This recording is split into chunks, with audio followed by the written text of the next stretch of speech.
Pemirsa, usai viral terkait curhatan Ustadz Dasat Latif yang rekeningnya diblokir padahal uang tersebut untuk membeli bahan bangunan untuk masjid. Pusat Pelaporan dan Analisis Transaksi Keuangan atau PPATK mengklaim sudah membuka rekening masyarakat. Saya hari ini berencana membayar besi, semen untuk pembangunan masjid saya. Jadi saya datanglah mengambil uang yang saya tabung di bank pemerintah. Setelah saya tiba ternyata rekening saya diblokir karena tidak aktif selama 3 bulan. Ustadz Dasat Latif menjadi salah satu dari ribuan nasabah yang rekeningnya diblokir. Dalam curhatannya, Ustadz asal Makassar tersebut mengatakan uang miliknya di rekening yang terblokir sejatinya merupakan tabungan untuk pembangunan masjid. Selain Ustadz Dasat Latif, rekening Ketua MUI Khalil Nafis juga diblokir PPATK. Menurutnya rekening itu uang untuk yayasannya. Kiai Khalil menganggap kebijakan PPATK sebagai kebijakan yang tidak bijak. Ia meminta Presiden Prabowo mengambil tindakan terhadap kebijakan yang bikin gaduh. Bahkan menurut Kiai Khalil, masyarakat bisa malas menabung di bank akibat kebijakan PPATK memblokir rekening tak aktif. Pusat Pelaporan dan Analisis Transaksi Keuangan atau PPATK memblokir 122 juta rekening yang tidak menunjukkan aktivitas transaksi selama 3 bulan lebih.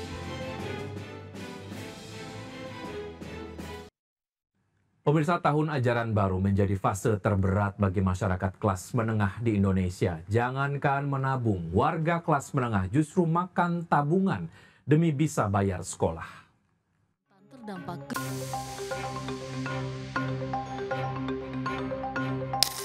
Ekonomi makin sulit, kelas menengah makin terjepit.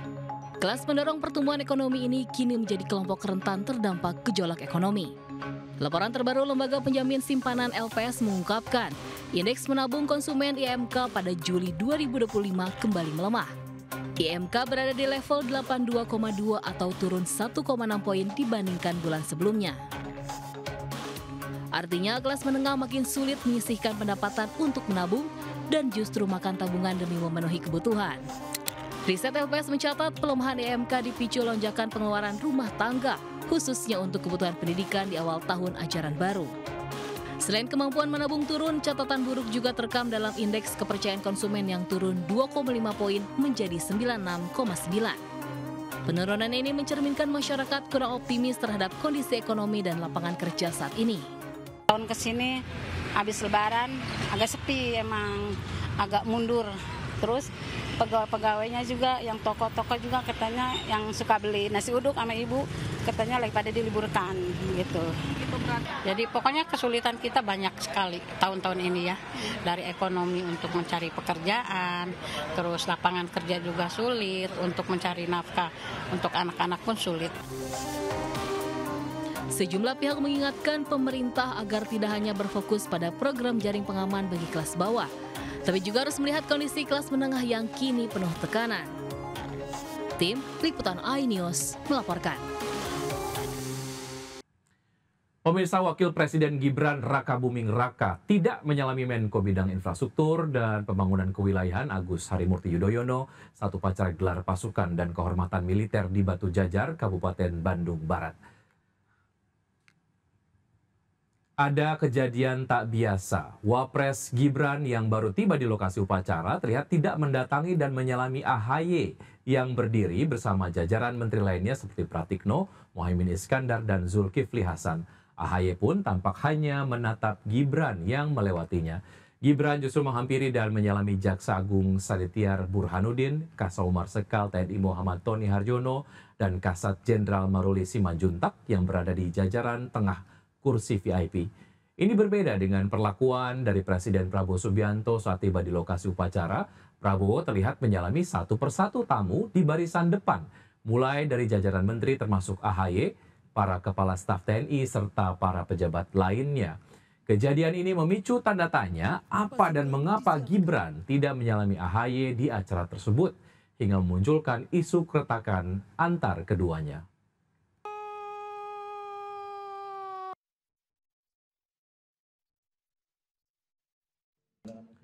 Upacara gelar pasukan operasional dan kehormatan militer di Batu Jajar, Kabupaten Bandung Barat juga menjadi ajang untuk kekuatan terbesar TNI dalam beberapa tahun terakhir. Momen ini ditandai dengan unjuk kekuatan yang memperlihatkan sinergi 3 matra TNI yaitu darat, laut, dan udara dalam sebuah rangkaian atraksi militer spektakuler. Kekuatan 3 matra TNI menampilkan kemampuan terbaik mereka yang telah dipersiapkan secara matang dan menggambarkan profesionalisme serta kesiapsiagaan TNI dalam menjalankan tugas strategis di berbagai medan operasi.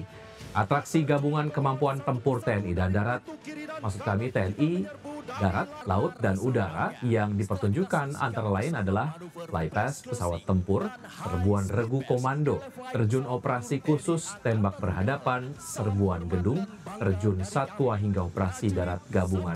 Melibatkan lebih dari 20.000 personil dari 3 matra dan ratusan alutsista canggih. Atraksi untuk kekuatan ataupun unjuk kekuatan ini menjadi salah satu pameran kekuatan militer terbesar TNI di era modern.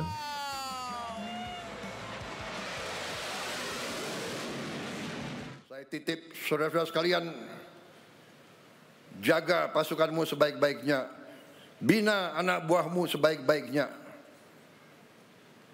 Anak buahmu adalah bagaikan anak kandungmu sendiri. Pimpin dengan baik, jaga mereka dengan baik, latih mereka dengan baik, latih mereka dengan keras, tapi tidak dengan kekejaman. Pusat Pelaporan dan Analisis Transaksi Keuangan atau PPATK mencium adanya transaksi judi online dalam dompet digital atau e-wallet. PPATK berencana memblokir e-wallet yang terindikasi terlibat tindak pidana.